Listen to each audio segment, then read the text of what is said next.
glad I decided to do this little project myself, because when I was done I had a few little pieces left over, and what I did is I stuck them on the inside of the car, and I think it really just came out nice.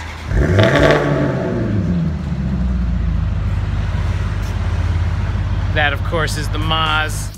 So when I was done with the outside, I had a few tiny pieces left over, and I stuck them on the paddles, the shift knob, and the console. And that was really hard because if I made a mistake, it was game over. But I was inspired by the one-of-one American edition BMW M3 that was launched at SEMA, and I wanted to spice up the interior. My buddy who has i8, you know, he talks about the interior being really important, and it actually made the interior a lot more fun. It's very entertaining to drive this car. It's just a little splash of color. But again, it was just hard because I used the leftover pieces, and you know, you can't make a mistake. So I was just really happy when it was over, and I put some little ones up here. You know, it's for me. You can judge it if you want. And yeah, it just makes it a lot of fun. I enjoy it. Moving back to the outside, the 3 lines that you see here behind the wheel, those were extremely difficult because if you peel them off, they actually curve up. They're little trapezoids. They're all different sizes. The whole thing ended up becoming kind of a retro tribute to the 3.0 CSL, which originally had those stripes. This car was nicknamed the Batmobile because it had so many fins and wings on it. But I just saw a similarity. I posted it on Twitter, and BMW liked it along with 100 other people, so thanks BMW.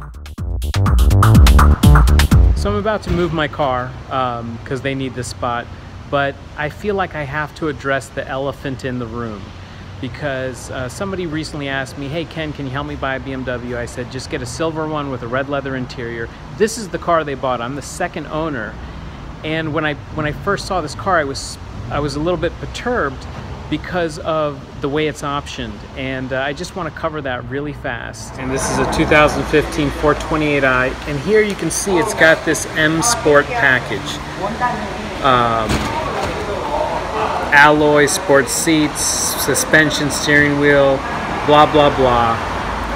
And that's where that name M Sport comes from. This car was $64,000. It's pretty much fully loaded. That's the best way to buy a BMW. But I didn't do it. You know, when I opened it up and I saw this, and you know, I saw this. And then I came out and I saw these calipers. I literally went to the salesperson. I said, what, did you go to Michael's and get a hot glue gun and you know, go to the parts bin and get a bunch of M's and glue it on the car? And he said, no, BMW's making them this way. So, you know, it's from the factory. I just kind of went with that flow. And when I got the stripes, came with absolutely no instructions, none. So all I had to go on was this little printout. So I'm pretty happy with the end result. That's the fun project, and I hope you enjoyed this video. Love your car, evolve your car, and thank you to Beverly Hills BMW.